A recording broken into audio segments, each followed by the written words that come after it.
Welcome to the world of inspirational women in history. Now, today we're going to learn about three wonderful, inspiring women that are just amazing for the things that they've done. Now, each week we're going to learn about an additional set of women, okay? So stay tuned to the series so that you can learn about all these really awesome ladies that have helped us. Okay, we owe them a huge debt, and people don't always give them credit. All right, are you ready?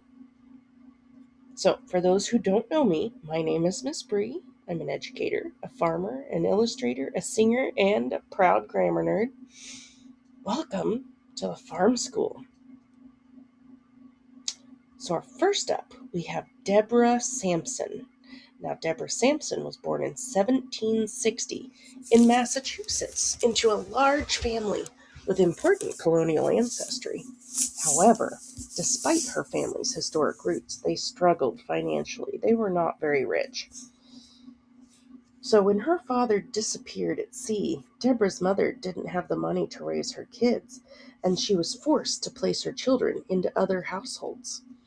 So at just 10 years old, Deborah became an indentured servant. That means someone who's not a slave, but who's not actually paid enough to bring in any money. They're just basically paid in like room and board and like the very base necessities.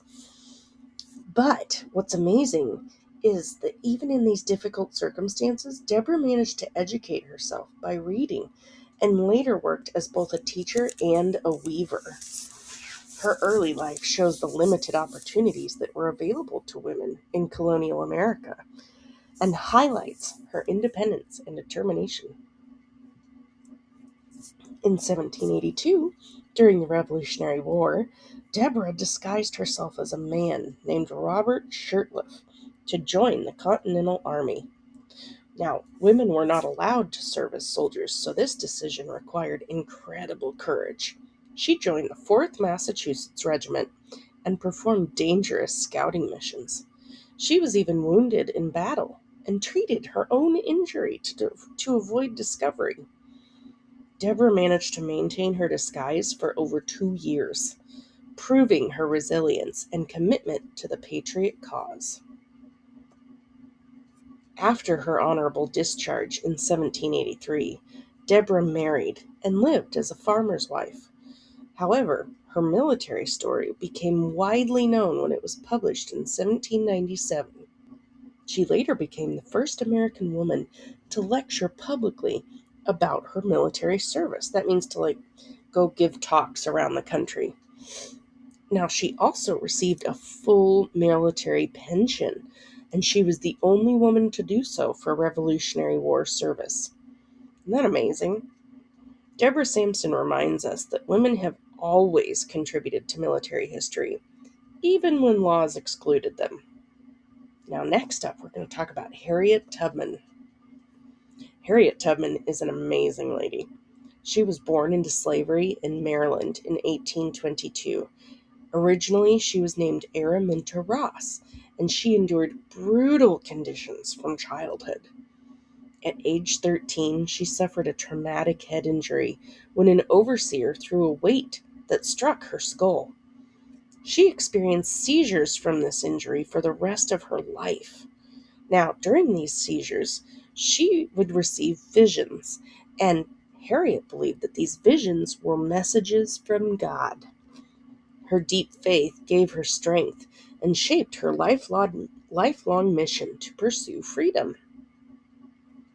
Now, in 1849, Harriet escaped slavery, but instead of remaining safely in the North and just living out her life, which she could have done, it was hard enough to escape slavery once, but she returned again and again, 19 times, to free other slaves and help guide them to freedom through the Underground Railroad. She freed about 70 people directly. Okay, 70 enslaved people she freed, and she helped many, many more indirectly. Now, her courage earned her the nickname Moses. She never lost a passenger. The Fugitive Slave Act made her missions even more dangerous, but she still refused to stop. During the Civil War, Harriet served as a nurse, a scout, and a spy for the Union Army.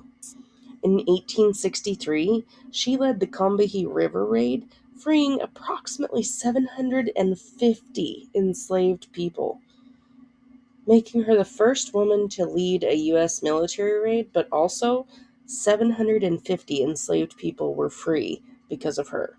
That's amazing. Now, after the war, she continued advocating for women's suffrage and cared for the elderly. Women's suffrage is like the women's right to vote, right? Women's participation in society. And she cared for the elderly. She even founded a home for the aged. Okay. Harriet's life demonstrates extraordinary bravery and lifelong dedication to justice. She is one heck of a lady. Okay? I mean, you have to give her credit. She is amazing. Now, lastly today, we're going to talk about Ruby Bridges. Now, Ruby Bridges is a much more modern inspirational woman. She was just 6 years old when she became the first Black child to integrate William Frantz Elementary School in New Orleans in 1960.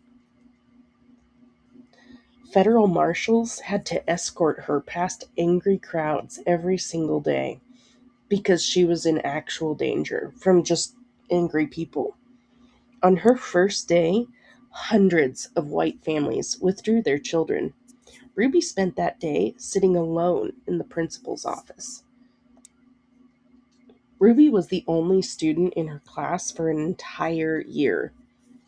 Her teacher, Barbara Henry, bravely taught her despite hostility from others. Ruby faced threats and isolation daily. Her family suffered economic retaliation. That means monetary retaliation, okay? They lost their jobs, they lost community support.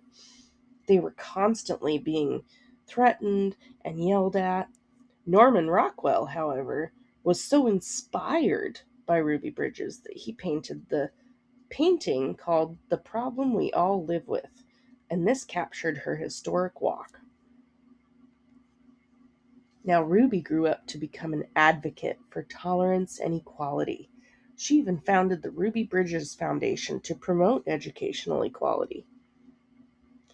Her story teaches us that courage does not depend on age. Even a child can change history. And you have to remember, guys, that 1960 was just about, 66 years ago? Yeah.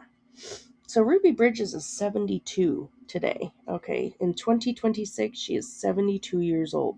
She's still alive. This was not that long ago. Can you believe that? Yeah.